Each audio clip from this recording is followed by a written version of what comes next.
Hey, what is going on, everybody? Welcome to Upkick MMA episode 427. I am Brendan. UFC 307 prelims. All right, this is going to be Joaquin, Buckley, Stephen Thompson. The rest of the prelims are going to break them all down round by round, talk about all the fights, weird split decisions, weird stuff. We'll get to all that bad refereeing. We'll talk about that fight too. If you like this kind of thing, subscribe to the channel. That way, when the next video is coming out, I'd appreciate it. And also, if you like this video, hit the like button.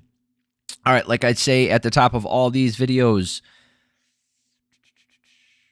Oh, man. I want to say the fights weren't overall horrible, but I wouldn't watch these again. There was nothing exciting. I mean, we'll talk about this in the Joaquin Buckley fight, but it had an exciting ending. But, you know, unless you're a huge Stephen Thompson fan, which then maybe you don't want to watch this anyway, or a Buckley fan, you're probably not going to, I mean, you're not going to watch this more than once, so it doesn't have the staying power. Anyway, so Buckley with the pressure gets a lift double. They get right back up. Thompson is doing a good job avoiding the strikes and countering with the right hands over the top, or using the knee to counter with the pressure that's coming from Buckley. Very good stuff. Wonderboy is doing such a good job finding the mark with his counter, staying on the feet from the takedown attempts, and he outlanded him here. 15-6, clearly did more damage. I hit him up 10-9. Second round, Buckley really wants a takedown, but Thompson makes him pay with the elbows. Buckley finding the mark as he's rushing in, still not able to control the ground. Knee to the nuts from Buckley, a nice little foul there. This is a much better round from Buckley. Now, he did get outstruck here, 22-12, but I felt like Buckley's shots were bigger. He landed bigger shots. Yes, Thompson landed a lot of good ones. If you gave this to Thompson, I totally understand, but I had it 19-19 going into the third. Last round here, Buckley's throwing everything into these wild hooks, looking to just end the fight with one punch, and that's exactly what happens. Big right hand drops Wonderboy, and that's it. Holy shit, that's it, right? Looking at the scorecards here, it was interesting. Would have been interesting to see if this went to a decision, how this would have played out. We had a very split cards here. Derek clearly give the first round to Thompson, second round to Buckley. Saul D'Amato giving both rounds to Buckley. I don't think so. I think that he's got that first round wrong. And then Stefan Faragher gave both rounds to Thompson. So all three judges seeing it completely different. So it would have been interesting to see the last round, how that turned out. We did not. It's good for Buckley. You know, it's good for the division in general. You know, not having, as much as I love Wonderboy, he's probably not going to be fighting for the title again. So he's clearly just there as a gatekeeper, and constantly turning back talent isn't the best way to move the division forward. So as much as I love Thompson and I want to see him fight, I'd rather see him fight some, you know, just stylistic fun matchups. This one kind of was, but I feel like there's some fun ones out there for him. Anyway, Buckley should be moving into the top 10. Thompson's probably going to spend the next 6 months outside the top 10 for the first time in who knows how long. That's kind of crazy to think about. So Buckley called out Kamaru Usman. That's a good call out. I think he should either get that fight. I know I know Usman wants to fight for the title. I think Rakhmonov should be fighting for the title. We'll see what the UFC ends up doing, but there's lots of fun matchups for Buckley, and he looks great at 170. He's actually undefeated at 170, so looks great. Okay, Iasmin Lucindo versus Marina Rodriguez. Again, just another stinker of a fight. Like I said, this is not the card to go out of your way to go watch. Rodriguez is having issues getting into range past the kicks to the body from Lucindo. Very slow round with lots of measuring. Not a lot going on here. Rodriguez landing a really nice left that staggers Lucindo, so she goes for the takedown. Two really nice shots from Rodriguez isn't enough to give her this round, I'll tell you that. Even though the striking differential was only 6 strikes, Lucindo did enough, 11-5. She had more control time. I don't think Rodriguez did enough in this round to win this one. Second round, Rodriguez staying in range, pressuring forward more this round, landing more. Rodriguez overextends on a big right hand, gets taken down, stood up with 40 seconds left for no action and a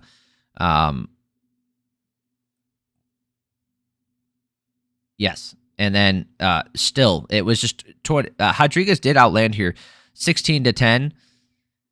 But I just don't think she did enough. Like, I don't know. it's hard to think that she did enough damage. I guess you could give her this round. I wouldn't be upset if you gave her this round. I just didn't see it for her. I gave it to Lucindo. And then last round here, Rodriguez overextends again, gets taken down, stood up with three for just laying there. And then Lucindo was sticking her chin and her fingers in the eyes of Rodriguez. So fun little penalty there. That's interesting. Loses position for it, but no point deduction. Rodriguez did more damage in this whack-ass round. She outstruck her here 12-9, did more damage, wasn't a ton of ground control time.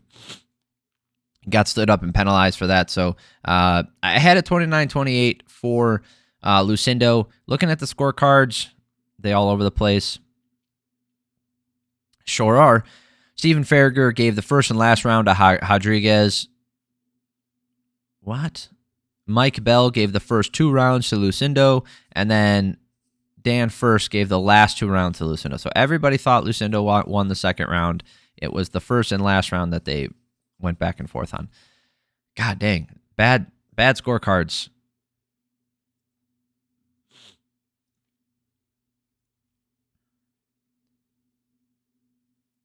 Okay. Another fight with fouls in it. Just wait till we get to the banger of the foul, like the most fouls ever. Alexander Hernandez taking on Austin Hubbard. This fight had moments, right? It had moments, but a lot of it was measuring. There was a lot of distance striking. There was a lot of circling the cage. Not the most exciting fight either.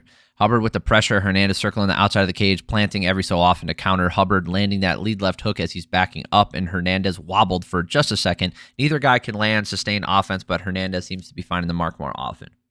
That's what we see here on the score, on the striking numbers here, 23-10. Hernandez with a great elusive round. I had him up 10-9. Second round, Hubbard with the pressure, but just still can't corral him or hold him down while he gets a takedown. Hubbard finally landing a hard knee up top after a failed takedown attempt. Multiple cup shots from Hernandez, but they continue. And Hernandez just with the perfect game plan, right? Outstruck him here 26-22, stayed elusive yet again. I have him off 20-18. Last round, Hubbard looking to sit down on his shots and throw some nasty hooks out there. Hernandez finding the mark with huge right hands. Hubbard landing with 3-hit combo and spinning kick to the body. Now finding the mark with that lead hook. Finally, with some sustained offense from Hubbard. Fun round, both guys landing. Hubbard probably did enough here. Might have landed more, and he did, 31-30, but very close round. I had Hubbard winning this last round for sure. But I for sure had Hernandez winning the first 2 rounds. But we go to the scorecards here. Chris Lee gave all 3 rounds to Hubbard. Bad scorecard. Horrible. Horrible fucking scorecard, Chris Lee. Explain to me on what planet Austin Hubbard wins that first round. Getting outstruck 23-10, not landing a significant strike that did any damage to Hernandez, and there was no control time. There should be no controversy here. Look at the 0-0-0. Standing up the entire time. Not even any clinch work in this round.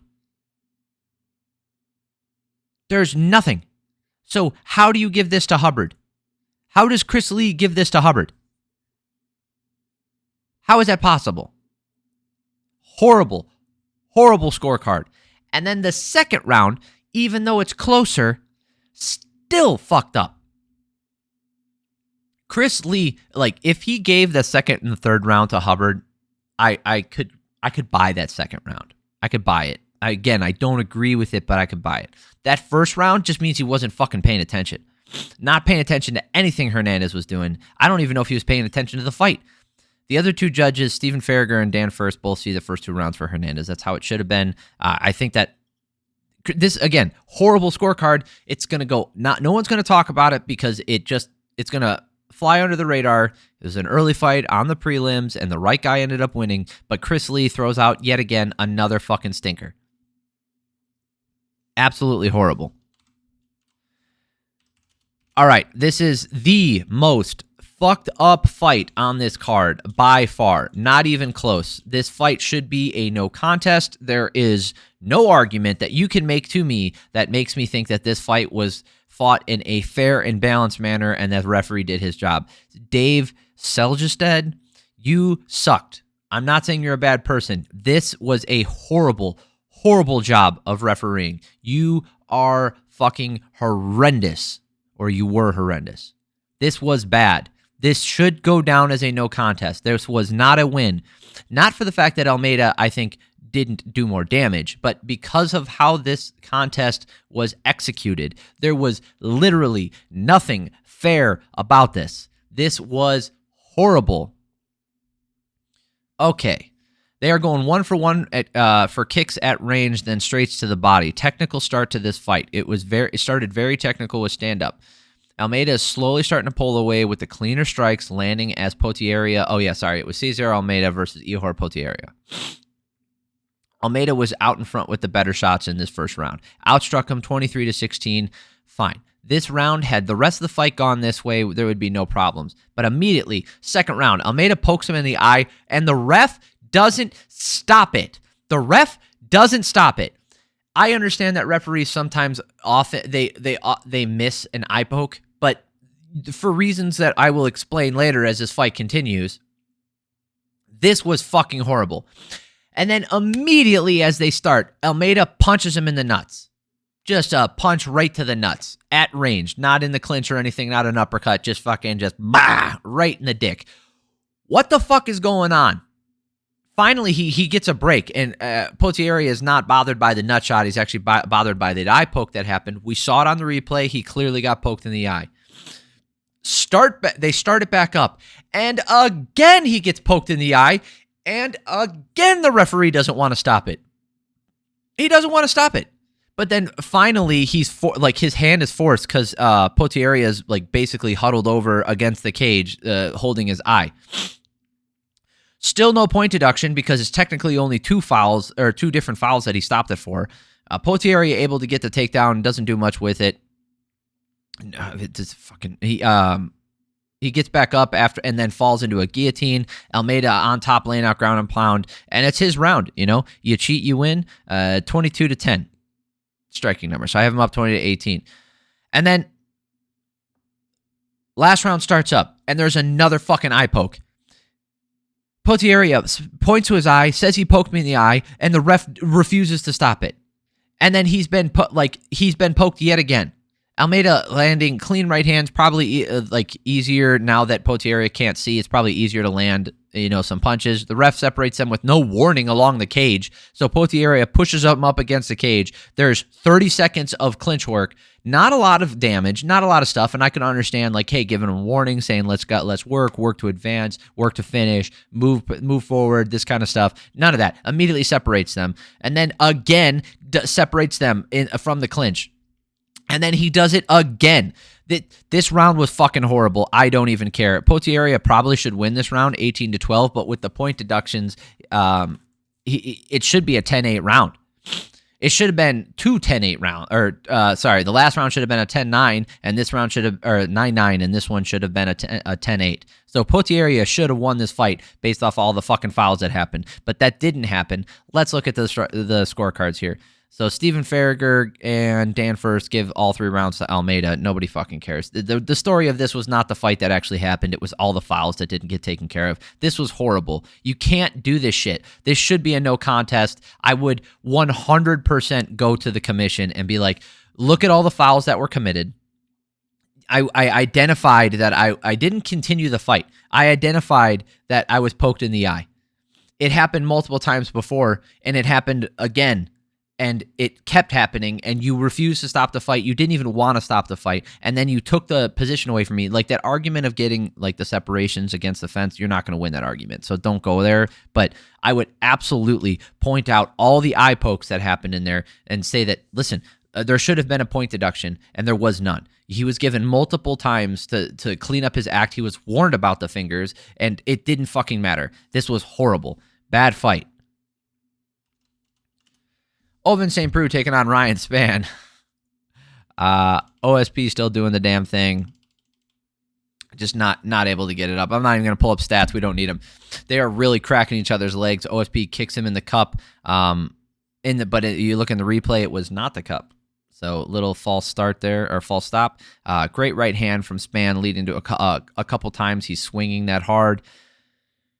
And then, Spann rocks him with the right hand. OSP goes for the takedown and gets stuck in a guillotine. Spann finishes it with the guillotine. Beautiful stuff. Great win for him. All right, Carla Esparza taking on Tecia Pennington, formerly known as Tecia Torres. So if I say Tecia Torres, I apologize. I shouldn't feel bad about it, though, because they said it on the broadcast multiple times.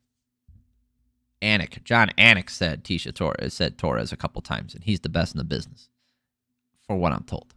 Esparza reaching out with her punches and Pennington trying to time it and use combos moving forward. The low kicks from the outside and the inside for Pennington. Tight hook combos, punishing Esparza for moving in. Looks like Pennington hurt her with the right hand, so Esparza works for the takedown. Esparza had some good control time with little pity-patter shots, but the damage goes to Pennington in this first round. Hands down, not a question. 2 minutes and 52 seconds of control time for Esparza. 77 total strikes, but those were nothing. Pennington clearly won this round for me. You cannot tell me otherwise. Second round, Esparza with the sloppy strikes and Pennington staying tight and landing clean. Getting into a brawl and Pennington landing way harder shots. Esparza desperate for a takedown, but right back up. It should be 20-18. Striking numbers 31 to 20 or to 12 in favor of Pennington. Again, clearly her round in my opinion.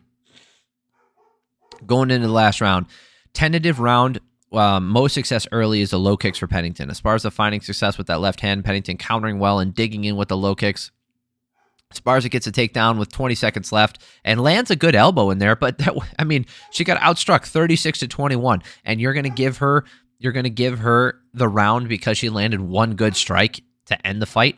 That's fucked up and stupid. Cool to watch. By the way, all respect to Carla Esparza, like that's not her fault. Cool to watch Esparza with her kid that she obviously retired, and cool to watch her career retrospective, obviously becoming the first strawweight champion and all that stuff. It's fantastic to see. I love when the UFC does that stuff, giving respect to them. Looking at the scorecards, though, we see that Saul D'Amato gave the first two rounds to Pennington and last round to Esparza. I don't agree. Stephen Farragher gave that first round to Esparza and the second two rounds to Pennington. Again, I don't agree. And then Dan first gave all three rounds to Pennington. That's how it should have been. That's how the damage went. I understand the human instinct to grade things that happened most recent with higher importance, but that's not how a fight takes place. Damage in the first second of the round is equal to the damage in the last second of the round, all other things being equal, right? If you throw the same punch at 5 minutes as you do at 1 second left in the round, and it does the same damage, it counts the same. Okay, just because it was later in the round does not mean it's given more credence. Same thing. Stuff that happens in the fifth round is not more important than the stuff that happened in the first round. You can talk about all the other stuff you want, this macho bullshit, the guy who's on top at the end, the guy who lands the last shot. Clearly your shots didn't affect me because I'm still up, and my shot affected you because I'm still up. You can talk about all that crap you want, and you can propose that to the commissions to get them to change it. That is not how we grade things. That's not how we grade things. This is not a schoolyard fight. There are rules in place. There are judging criteria in place. So you can want to get it changed, but as it stands right now, that's how it works. And because of that, Pennington won this fight. Court McGee versus Tim Means. I was really hoping Tim Means pulled this one out. I love Court McGee as well. Means still keeping his head high. Man, McGee ducks under in the clinch. Beautiful entry with that, like even cracking him a little bit on the chin with his head. Means able to find the mark in tight, but McGee gets a takedown along the fence, and McGee gets the finish with the neck crank, and Tim Means was grabbing his neck afterwards. Clearly a tough squeeze on him. Did some damage there with that rear naked choke attempt. So that is it. I appreciate y'all for stopping by. It means a lot to me. If you like this video, subscribe to the channel. That way you know the next video is coming out, and hit the like button. I'd appreciate that too. And then also check out the previous video, which covers the main card, if you're looking for that too. So I appreciate y'all. I hope you guys have an amazing week. Love you guys. Peace.